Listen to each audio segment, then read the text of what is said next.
My name is Bobby Neuman, and we're in Honolulu, Hawaii. And most folks from Hawaii know that I could just tell them that if they're local, they know right off the bat I'm not from Hawaii. They just, and what I do is I do drug education. I work for an organization called Narc-Anon Hawaii, and basically what we are is a drug education and rehabilitation program. We have Narc-Anons in 47 countries around the world. We got started in 1966 by a heroin addict named William Benitez, who was trying to get off drugs. He had been in prison 3 different times because of drugs. He tried a number of things to stop. He joined the military, he went to Alaska once, he went to work for the railroad, he always ended up back on drugs, back in prison, and he said, you know what, enough's enough. And he started doing his own research. He actually went to the prison officials and asked for help and couldn't get any because they were so fed up with him. He was a 3-time loser.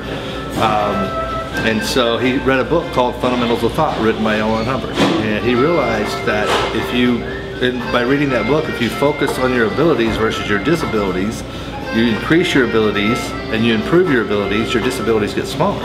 So that was where the first Narc-Anon program was born. How I got involved with the program is I grew up in Oklahoma. I was grew up in southern Oklahoma in a town of about 500 people, and played football, basketball, really big in sports. And then I got introduced to drugs and started doing drugs. And I went to college on a scholarship and to play football. I got introduced to cocaine, and then dropped out of school, and then eventually I went to work in the construction field. Anyway, that went on for about 15 years, but I was able to support myself, but also continue to have a drug problem, because I would work for a period of time and then be off work for a period of time. And so anyway, I ended up getting in a lot of trouble by the time it was all over, as addicts always do. And I was looking at going to prison for 7 years. So in lieu of going to prison, I went to rehab. And I didn't go to rehab until they were chasing me basically in the rehab.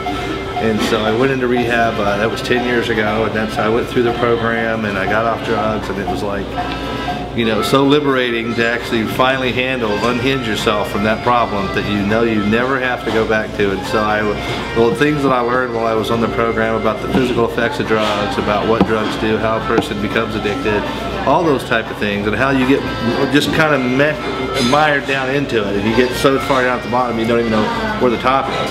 And so I thought, you know, if I could go out, at the time my son was 7 years old, and I thought, you know, if I could go out and the only way I knew how to stop it was to get kids educated about drugs. If you could just educate them and tell them the truth, don't give a bunch of, you know, scary statistics or anything, just give them, hey, this is what happens, this is the way it works, and this is what blah blah blah, and they relate to it so well that it's just an amazing process.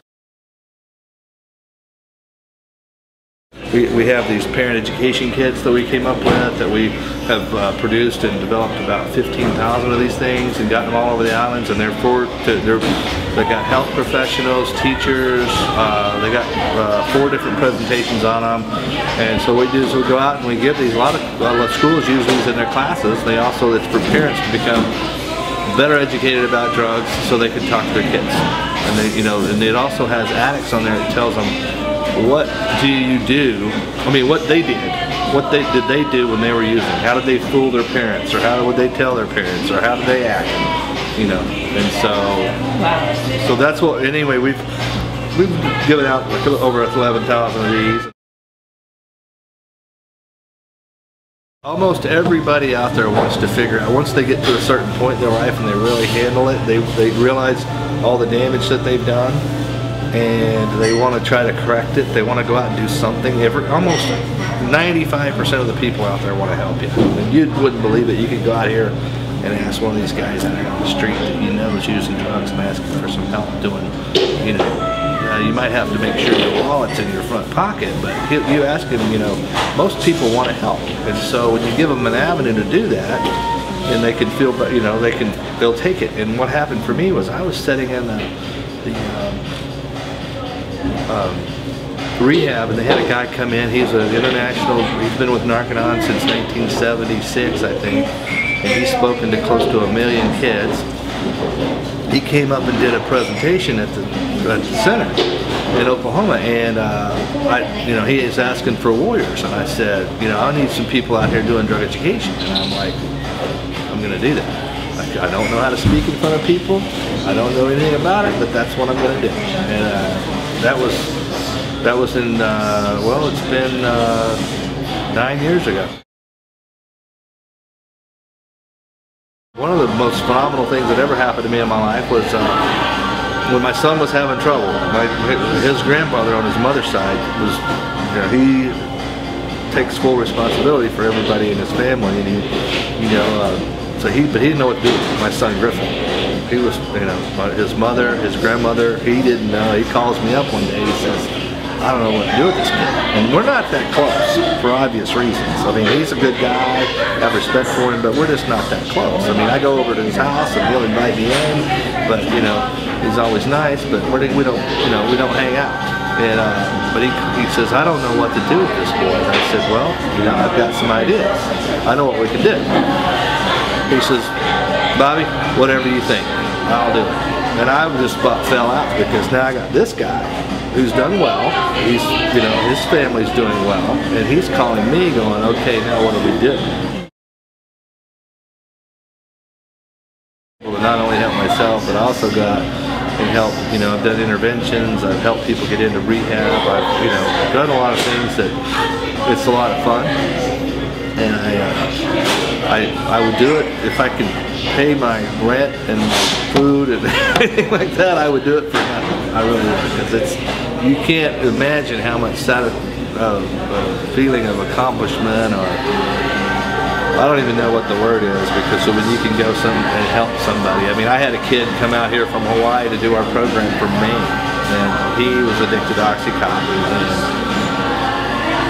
Good kid, just a little spoiled rotten, and got addicted to drugs, and then he couldn't get his way, and he would do this. He was, I was just talking, but able to get him through it, and after he got to the other side, and the light came on for him, that's my term, is the light comes on, and he saw the light, and he says, hey, he calls me up, and he's like, thanking me, and because it takes a lot of patience, a lot of persistence, and sometimes you got to get mad at them. Sometimes you got to be compassionate and understanding, and sometimes you got to tell them like it is. And it's just the whole, the whole time you're trying to help them, and you let them know, hey, I'm trying to help you. I'm not here because it's a good time for me. I mean, it really is at the end of the day, but getting to the other side is sometimes, it's like wrestling a grizzly bear sometimes.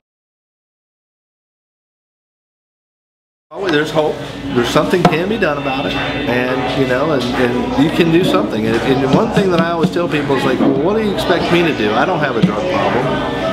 I'm like, well, don't blame me. If you're not doing something about it, don't blame me when that guy kicks in your front door, or he kidnaps your kid, or he's selling drugs to your kid, or don't blame, because you're sitting back watching TV. All this stuff is going on. All these things that are happening in society, whether it be drugs or whether it be, whatever, those things are going on. And whether you can see them in your living room or not. So, don't act like it's not affecting you. Your insurance rates on your car go up, your home, there's a number of things. You can go on and on about how it affects you. So. Well, if you're looking for something that is doesn't pay a whole lot of money, it's a lot of hours, it's difficult. It's not like, like I said, I work construction and it's hard.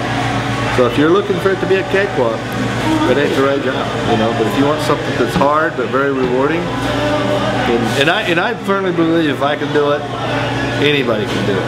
I mean, because I was the least likely candidate out of those, and I still give those guys a hard time about it, because when I went out to do drug education in the beginning, all the people that worked at the center and stuff, they're kind of like, we don't know about this guy, because there was a lot more people there that were more professional, came from a more professional background, that type of thing, and there's none of them around anymore. There's none of them around. And those guys that were there, that were senior directors at the facility, they laugh about it now, because they're like, So if I can do it, anybody can.